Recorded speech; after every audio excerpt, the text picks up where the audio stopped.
किसी बच्चे के माता पिता चले जाते हैं ना, तो उस बच्चे को हम लोग समाज अनाथ कहता है, क्योंकि उसका कोई सपोर्ट सिस्टम नहीं रहता है। उसका सपोर्ट सिस्टम हिल जाता है, उसके लिए कोई खड़ा नहीं रहता, ना उसका कोई फैमिली मेम्बर रहता है, ना उसके माता पिता रहते हैं, कुछ नहीं रहता है, वो अकेला रहता है इस दुनिया में। बहुत सारी चीज़ें मुझे खुद से करनी पड़ी थी एक सर्टेन पॉइंट ऑफ टाइम में, बट अब वैसा सिचुएशन नहीं है यार। मेंटर हैं, एक कोच हैं, एक गार्जियन है आनंद सर के रूप में, और मैं हमेशा भगवान का बहुत ही ग्रेटफुल रहता हूँ। Week number 20 ends here. Important ये है कि मैं कंसिस्टेंटली अपनी ट्रेनिंग करते रहूँ।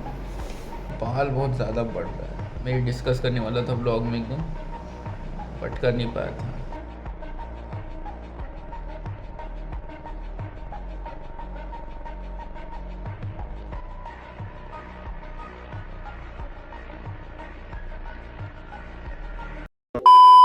वॉट इज़ अप यूट्यूब, कैसे हैं आप सब?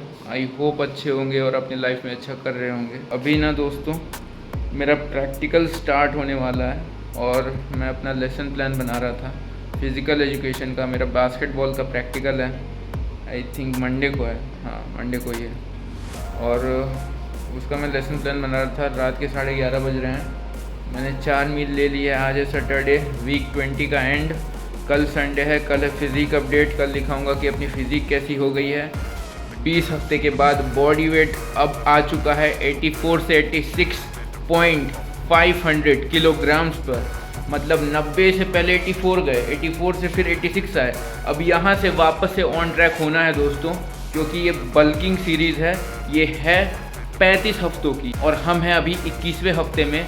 पूरा अगस्त लेना है, पूरा जून, पूरा जुलाई, यहीं पे है हम। आनंद सर ने मुझे आखिरी चांस दिया है अगस्त तक का, और अगस्त तक देखते हैं हम लोग कहाँ जाते हैं, और अगस्त के तुरंत बाद से कटिंग स्टार्ट कर देंगे हम लोग। काफ़ी थक गया हूँ मैं, कल सुबह फिज़िक अपडेट देते हैं, अभी सोते हैं, और कल मैं बहुत सारी बातें डिस्कस करूँगा आप लोगों के साथ। Well, it's time to go for sleep. Good morning everyone. अभी जस्ट मैं सो के उठा हूँ, और कल रात को मैं अपना लेसन प्लान बना के सो गया था, बहुत ज़्यादा ही नींद आ रही थी मुझे। दिखाता हूँ मेरा लेसन प्लान। तो ये मेरा लेसन प्लान है, बास्केटबॉल जो मैंने बनाया था।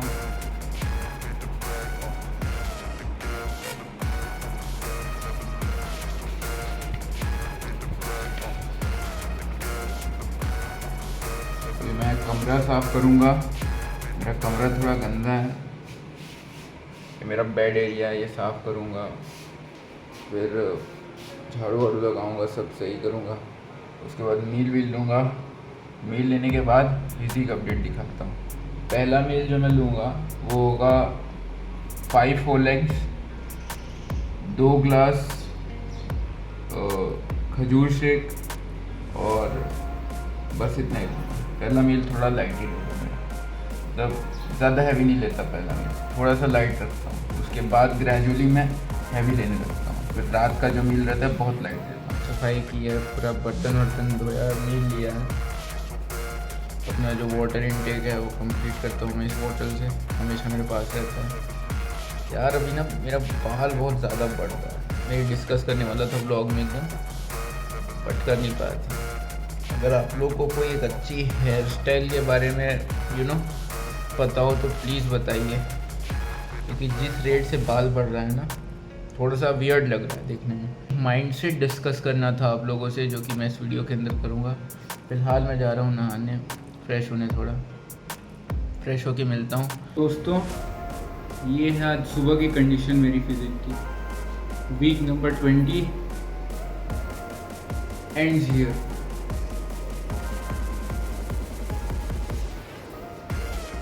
मस्कुलैरिटी आ रही है धीरे धीरे। 90 kg से पहले 84 पे गए थे, तो काफ़ी लॉस हुआ था बीच में, बट धीरे धीरे रिकवर कर रहा हूँ मैं। सही जा रहा है, बस ऐसे ही लगे रहना है। बहुत सारे ब्रेक्स मिलने वाले हैं, कभी कुछ हो जाएगा, कभी लैट्स भी सही आ रहा है, कभी बीमारी हो जाएगी, कभी कुछ एक्सीडेंट हो सकता है, तो ट्रेनिंग में ब्रेक्स लगते रहेंगे। बट इम्पॉर्टेंट ये है कि मैं कंसिस्टेंटली अपनी ट्रेनिंग करते रहूँ। बैक की भी दिखाता हूँ।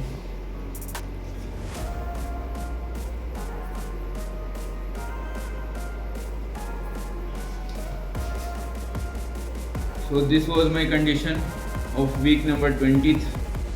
सैटरडे की भी कंडीशन मैं अभी दिखाऊंगा कि सैटरडे को फिजिक कैसी लग रही थी, और आज है संडे, संडे की कंडीशन ये है। तो अभी मेरी मील बन रही है पीछे 6 eggs 100 ग्राम ओट्स सिंपल मैं खाऊंगा। उसके बाद कुछ इंपॉर्टेंट टॉपिक्स हैं जिन पर बात करनी है।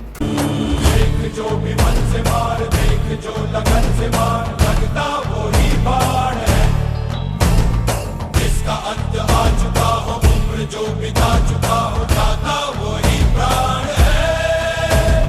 तू है वो भला जैसा अग में जग में नहीं आया दूसरा। आगे होगा क्या क्या पता, ऐसा होगा वैसा होगा, सोचे क्यों भला। 25 दिसंबर 2023 से लेकर 31 अगस्त 2024 तक ये हमारा बल्किंग पीरियड है। टाइम पीरियड है ना, ये 250 दिन का है, मतलब 35.35 वीक्स का है। तो जो 35 वीक की बल्किंग है ना, उसमें से अभी आज ये 20वां हफ्ता ख़त्म हुआ है, मतलब अभी भी हमारे पास 15 वीक्स बचे हैं बल्किंग करने के लिए। और इन 15 वीक्स में मैं देखूंगा कि मेरी फिज़िक कहाँ तक जाती है, मैं कितना गेन और कर पाता हूँ, कितने इम्प्रूवमेंट्स और ले आता हूँ।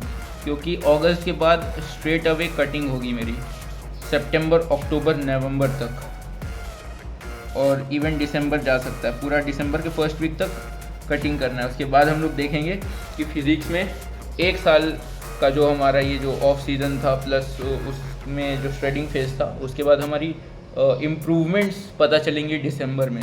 फिर वहाँ से फिर हम स्टार्ट करेंगे अपनी दूसरी बल्किंग की फेज़। एक होता है जब किसी बच्चे के माता पिता नहीं रहते हैं ना, या उनका देहांत हो जाता है किसी कारणवश किसी बच्चे के माता पिता चले जाते हैं ना, तो उस बच्चे को हम लोग समाज अनाथ कहता है कि भाई ये अनाथ हो चुका है, इसका ना कोई देख रेख करने वाला है, इसका ना कोई आगे है ना कोई पीछे है।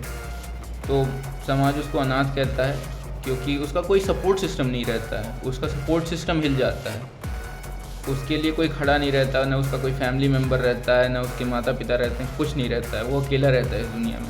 बच्चा अनाथ हो जाता है जब उसके माँ बाप चले जाते हैं, वैसे ही एक एथलीट अनाथ रहता है या अनाथ हो जाता है जब उसके पास कोई कोच नहीं रहता है। स्पोर्ट्स की फील्ड में